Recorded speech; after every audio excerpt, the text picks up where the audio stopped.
Je remercie bien évidemment les organisatrices de cette rencontre de m'avoir invitée dans une journée qui a au fond une portée principalement pédagogique. Je suis historienne et donc je me suis demandé ce que, en tant qu'historienne et en tant que professeur d'histoire qui a pendant une vingtaine d'années introduit le concept de genre à la fois dans ses recherches et dans ses cours, ce que je pouvais apporter.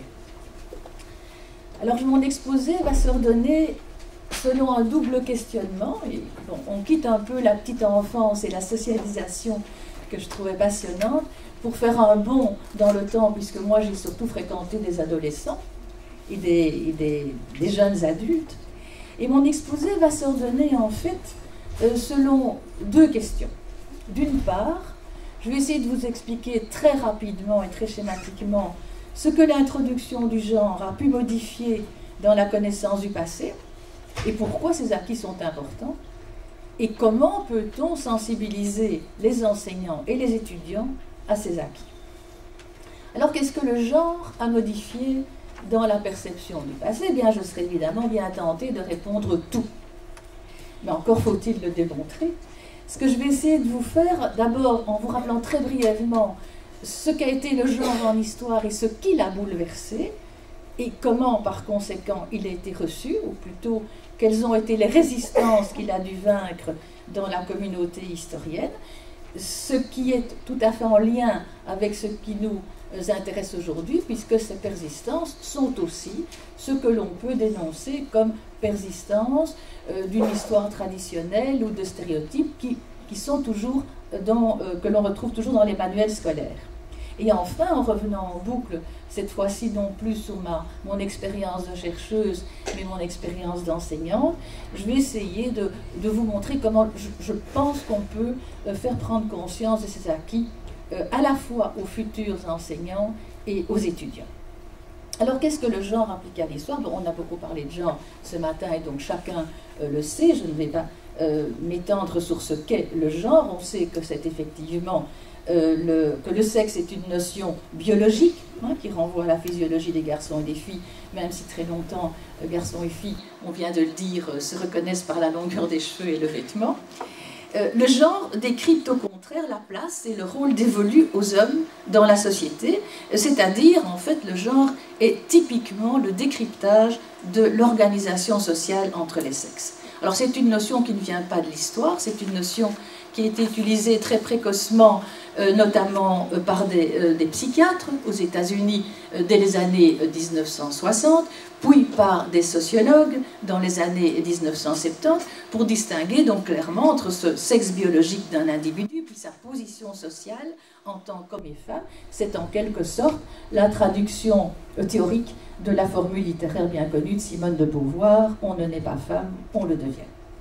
Alors cette notion a été importée en histoire à la fin des années 1970, en 1976 pour être précis, par un article tout à fait brillant d'une historienne des femmes, Joan Scott, qui l'a adapté aux fondamentaux de l'histoire, parce qu'on n'importe pas impunément un concept d'une discipline à l'autre, même si ce sont des sciences humaines, il faut évidemment les adapter, et c'est sous cette forme-là que, comme l'article a été traduit très rapidement, dès 1978, cette notion a gagné peu à peu la communauté des historiennes des femmes au cours des années 80. Alors on peut se demander en quoi cette problématique était neuve. Eh bien, je dirais qu'elle était proprement révolutionnaire, en ce qu'elle considérait désormais l'histoire comme celle des femmes et des hommes, ce qui n'était pas toujours le cas de l'histoire des femmes, dans la mesure où elle était plus centrée sur la mise en évidence des femmes, même si il y a eu très tôt une réflexion sur les rapports sociaux de sexe, mais surtout qu'elle analysait les relations sociales réciproques à travers une grille de lecture hiérarchique, le masculin supérieur au féminin. En clair, que faisait l'introduction du genre en histoire? Eh bien, elle étudiait la différence des sexes comme une véritable catégorie d'analyse, au même titre que d'autres catégories d'analyse, comme la différence des classes, les divergences ethniques, culturelles, religieuses, idéologiques. C'était une problématique intellectuelle extrêmement enrichissante, et c'est pourquoi d'ailleurs elle a suscité l'adhésion de toute une série d'historiens, et non des moindres. Je cite notamment Alain Corbin, qui souligne cette démarche comme véritablement novatrice, et je le cite, « Il n'est pas une interrogation, écrit-il, pas un débat qui traverse la communauté des historiens, qui n'agite du même coup l'histoire des femmes et du genre. Il ne serait pas de ce fait de meilleure propédeutique pour les étudiants de premier cycle que de se plonger au creux de cette recherche que l'institution tente à marginaliser. » Et la fin de la citation me permet évidemment de relier à la réception du genre, car cette réception n'a pas été facile au sein des milieux académiques. Et pourquoi n'a-t-elle pas été facile au sein des milieux académiques? C'est parce qu'en réalité, elle se prenait véritablement à un socle qui était considéré comme une certitude en histoire. Il y a beaucoup d'écoles historiques, mais il y a quand même des cadres avec des certitudes et des socles. Et cette certitude, c'était précisément que l'histoire concernait l'espace public, donc concernait essentiellement les actions masculines, et cette certitude légitimait automatiquement une histoire où les femmes étaient soit invisibles, soit à des positions extrêmement minorisées. La question des relations sociales entre les sexes, comme élément constitutif cette fois de l'organisation des sociétés dans le passé, a donc été d'emblée un brûlot, parce que précisément elle remettait en cause ce socle, jugé anhistorique. Différence homme-femme, c'est les lois de la nature et on ne peut pas, ce n'est pas une question historique.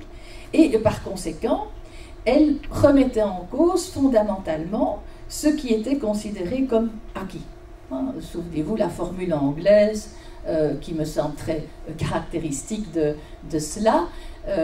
Quand on étudie l'évolution des systèmes politiques, des systèmes représentatifs, eh bien, il y a une formule qui dit en Angleterre, le Parlement peut tout, toutes les évolutions sont possibles, le Parlement peut tout, sauf changer les femmes en hommes.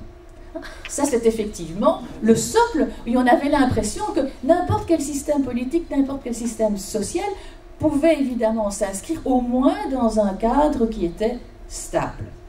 Alors, vous voyez bien immédiatement où le bas blesse, c'est que le genre ôtait au quadrillage sexué de l'espace social son caractère évident et intangible pour lui substituer au contraire une contingence et montrer que ce qui paraissait naturel et donc il ne fallait pas interroger n'était en réalité qu'une série d'aménagements construits à certaines époques dans des sociétés déterminées répondant aux besoins et aux objectifs d'une organisation sociale déterminée, en ce compris la culture, l'organisation idéologique, religieuse, et que donc, puisque c'était des constructions, eh bien, c'était susceptible d'être modifié. Appliquée à l'histoire, cette nouvelle catégorie d'analyse bouleversait tous les domaines de la discipline. Si encore, elle s'était contentée de bouleverser un domaine, mettons l'histoire politique. Elle aurait probablement eu une acceptation plus facile.